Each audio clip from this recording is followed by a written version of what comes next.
So a few months ago I was asked to be on a panel on feminism and queer and feminism at the pub kind of thing. And I said, yeah, sure, because I've got a bit of a unique perspective on the whole thing because I fucking grew up with lesbians.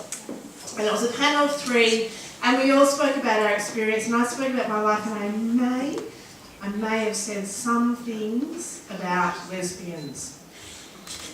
Okay, it was a podcast, this is actually supposed to be funny, by the way, there's no escaping it, I definitely said some things about lesbians, and for the lesbians in the room, I love you, okay? But this is about growing up in the 70s and 80s with a specific type of lesbians. When I say lesbian, it's a specific thing, but we'll get to that.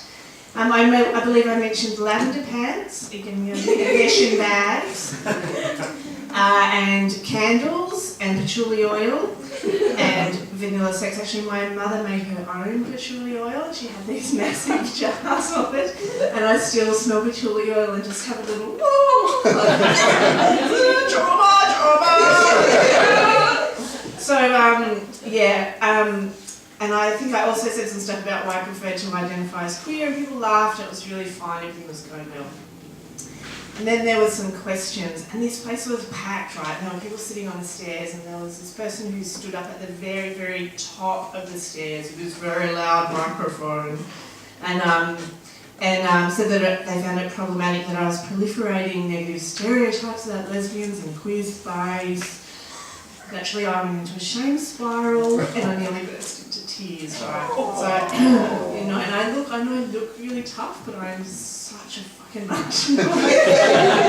I totally drive the drop of a hat, and truly like in, like Telstra ads and stuff. So I was really and so there was this cough, and someone moved their chair, and I was like, I think is that me? Do I have to answer that question? And I said something, it was all a bit kind of trauma haze, but I said something like, well, stereotypes are stereotypes for a reason, and they come from somewhere, and I grew up with lesbians, and actually just really talking about my life, and I wasn't allowed to shave my legs or wear tampons, and I knew boy children who were put outside because we were having women's time, and she accepted my response, and we all moved on. The next day, and the day after, and the day after that, a list started to grow. It was a big, queer, hard, lemony list. And I don't talk much about this stuff because I get scared that my stories will be co-opted by the right, or I might be told to be quiet, but fuck. I can't talk about this in a room like this, then where can I say it? So this is a list. This is what it's really like to grow up with lesbians in the 70s and 80s. You'll go to your first peace march before you can walk. You will say handy person, firefighter, police officer, and automatically refer to all doctors as she if their gender has not been predefined. Your favourite song when you were 4 will be Oh Bondage Up Yours by X-Ray Specs. Now I'm turning 40 this year, right? So I don't know if that joke was going to fly, but polystyrene at the start goes, some people say little girls should be seen and not heard, but I think, oh bondage up yours, right? And me and my sister, when we were 4 and 2, would sing that and jump off things, and my mum would go, yeah! And then we'd go to a women's march, right? You will not be allowed to shave your legs. You will be able to use the word patriarchy properly in a sentence by the time you are 5. There will be no eating food from the evil empire. Do not speak its name. We dare not say its name.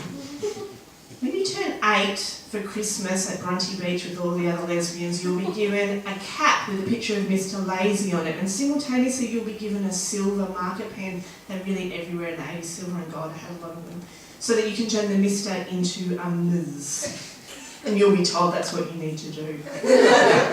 You will not be allowed to wear pink. This will scar your sister for life.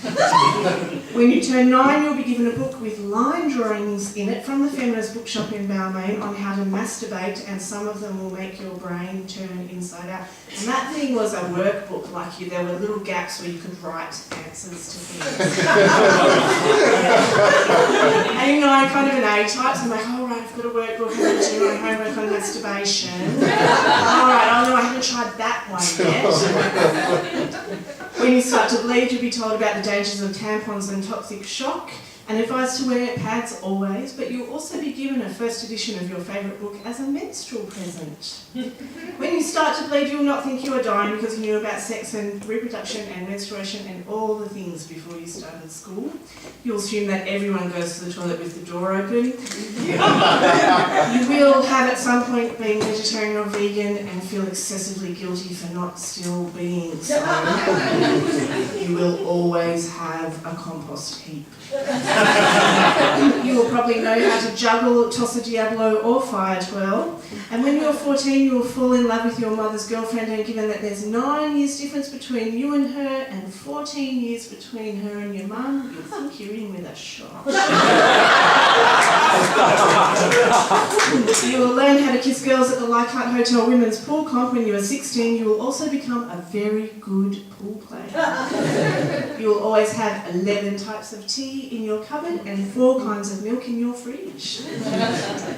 Apart from your mother's girlfriend, you will also have crushes on Tracy Chapman, Suzanne Vega, the Indigo Girls, Cyndi Lauper, Kim Wilde, and Joan Jett, and Sinead O'Connor.